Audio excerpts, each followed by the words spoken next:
Allons, enfants de la patrie, le jour de gloire est arrivé. Mais arrivé pour qui? Combien de héros, combien de braves, combien d'hommes au destin si exceptionnel l'histoire nous offre? Pléthore. Mais combien d'héroïnes, combien de braves, combien de femmes au destin si exceptionnel l'histoire nous offre? Sur le fronton du Panthéon est inscrit « Aux grands hommes, la patrie reconnaissante ».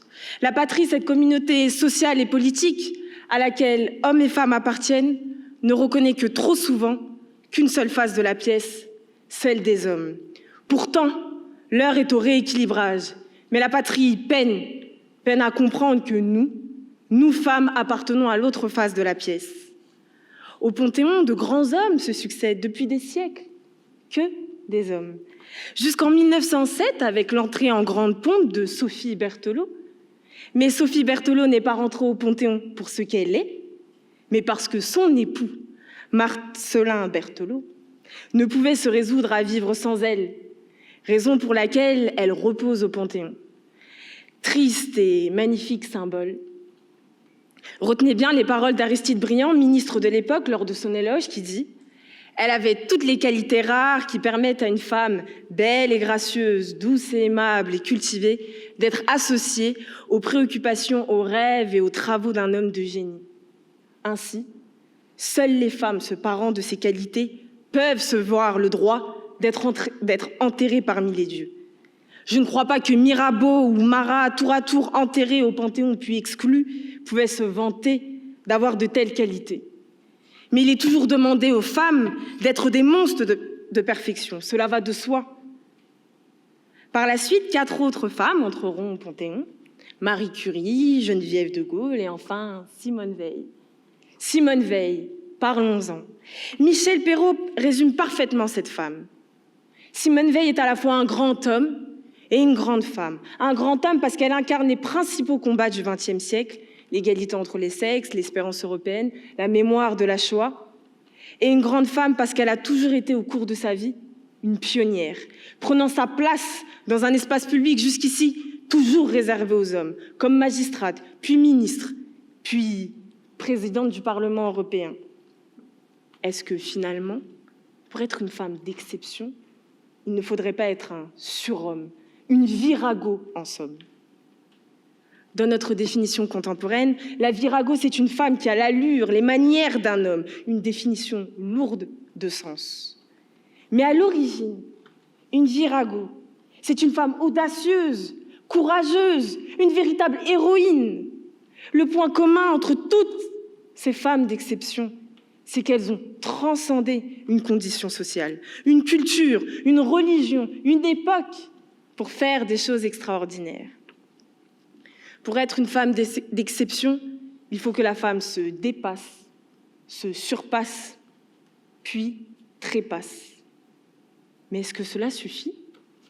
Non. Prenons l'histoire de Gisèle. Gisèle est une femme d'exception qui, depuis son plus jeune âge, a décidé de s'émanciper, de s'extirper de cette condition avilissante et infériorisante à laquelle elle était vouée. Elle a dédié sa vie à ce qu'elle croyait de plus juste. Elle a combattu jusqu'au bout à rendre aux femmes le respect qu'elles méritent, à réhabiliter les corps et les âmes détruits et meurtris par le viol. Et le 28 juillet 2020, à tout juste 93 ans, Gisèle Halimi nous quitte, laissant un héritage fabuleux qui devrait obliger la République à un véritable devoir de mémoire. Car oui, Gisèle et toutes ces femmes qui révolutionnent, magnifient notre société, doivent entrer dans la postérité sans qu'il y ait à débattre. Pour autant, les femmes d'exception ne se limitent pas à celles inhumées au Panthéon. On ne parle pas assez de l'invisibilité de ces femmes qui ont transformé la société. Ne pas être visible, c'est être réduite au silence.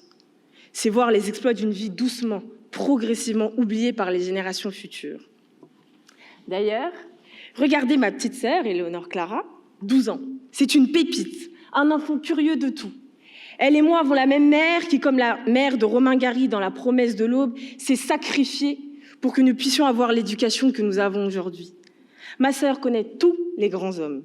Hugo, Voltaire et même Rousseau. Tout ça si jeune. Je ne me rappelle pas avoir été aussi éveillée à son âge quand mon seul objectif était à l'époque d'intégrer Poudlard et de mettre le grappin sur Harry. Mais pourquoi est-elle capable de citer autant d'hommes et si peu de femmes? Parce qu'elle, comme vous et moi, est engluée dans un système qui participe à l'invisibilisation des hommes et des femmes dans l'histoire, mais surtout des femmes. Ces femmes dérangent car elles ne répondent pas à ce qu'on attend d'elles. La femme d'exception, mais mal à l'aise, n'est-ce pas? La domination s'immisce même dans l'histoire. Seuls les vainqueurs l'écrivent, toujours des hommes. Alors comment des millions de jeunes filles et de jeunes hommes peuvent se projeter s'ils ne voient que des exploits masculins? Comment intégrer l'autre quand l'histoire s'évertue à le nier? Quand l'histoire participe à effacer des gens qui me ressemblent, comment est-il possible pour l'autre de me voir? S'il est facile pour ma sœur de savoir qui est Victor Hugo, il doit être facile pour elle de savoir qui sont les grandes femmes de France. C'est à nous, hommes et femmes éveillés, à la République, à la société, d'apporter des exemples aux générations qui viennent. Que ma sœur puisse enfin comprendre que des petites filles comme elle sont devenues de grandes femmes, non pas grâce à un homme ou pour un homme, mais pour ce qu'elles sont. Que cette domination et cette discrimination qui se poursuit jusqu'à la mort et au-delà cesse. Que chacun et chacune trouve enfin sa place sur l'échiquier. Marie Curie disait « Il faut croire que l'on est doué pour quelque chose et que cette quelque chose, il faut l'atteindre coûte que coûte. » Alors je crois que j'aime bien parler, j'aime bien déclamer et bousculer un peu la réalité, je crois, et j'espère que c'est un peu mon don. Et c'est pourquoi ce soir, je voudrais m'en servir pour vous dire ceci. Chère patrie, tu te dois d'être reconnaissante, reconnaissante de ces femmes qui t'ont transformée, reconnaissante de ces femmes qui t'ont sublimée, reconnaissante de ces femmes qui te protègent au quotidien. Et ici, je veux parler de Léocadie, Fernande, Soraya, Fatoumata, Soukeina, Amina, Zélie, Justine, Stéphanie, Adeline, Christiane, Nadège, Alma, Ndiaela, Nathalie, Anne, Nadine, tour à tour, juge, ingénieure, avocate, entrepreneur, brillantes étudiantes, professeurs agrégés, femmes de ménage, assistantes maternelles ou mères au foyer. Toutes, je dis bien toutes, concourent à t'honorer et toutes, comme Gisèle Halimi et d'autres, te font briller. Il te revient à toi désormais, chère patrie, de les remercier.